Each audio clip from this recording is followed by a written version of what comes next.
Are you guys racing at Esk8Con? I need you to watch this video.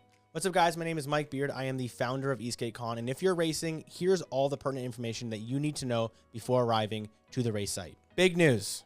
The rules have changed. Last year, it was great, but this year we're adding more rules and more regulations to keep the sport moving forward. So that means if you rode a specific board last year, you need to make sure that you're still eligible to ride the same board this year. So I'm not going to tell you too much. I want you to go and read the rules. If you're racing, please read the rules. It's not very long. Esk8Con.com/race. Next up is registration. Racers are required to check in for the race as soon as you arrive to Esk8Con. Please let the Esk8Con representatives at the front gate know that you're racing, and they will guide you to the race booth. On Friday at 11:30 a.m., check-in will be closed. So that means if you were not checked in by 11:30, you will receive a DNS or did not start. So make sure you are at the race booth before 11:30 with plenty of time to get your bib number, your helmet stickers, and your RFID tag to be ready to race. Again, if you do not do this before 11:30, we can't let you race. We have to get started. Our team has to go from check-in to then operating the actual race. So please just check in as early as you possibly can. There is no use to waiting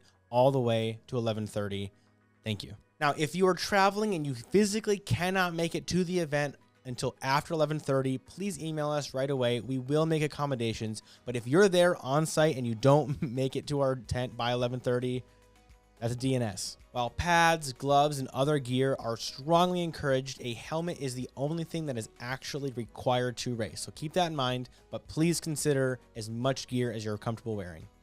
On Saturday and Sunday, all racers will have the option to have early access to the track starting at 8 a.m. Be sure to have your badge and your helmet with your race sticker on the side of it to prove that you're a racer, so we'll let you in, no problems. Please note, this does not extend to friends, family, significant others. Racers only. We're serious about this. We need to keep the event very small in that first hour. We won't have full staff. The vendors won't be there. So it's just the racers to warm up and get ready for heat races and finals. If you have any questions or concerns, drop a comment down below, or please email us at contact@esk8con.com.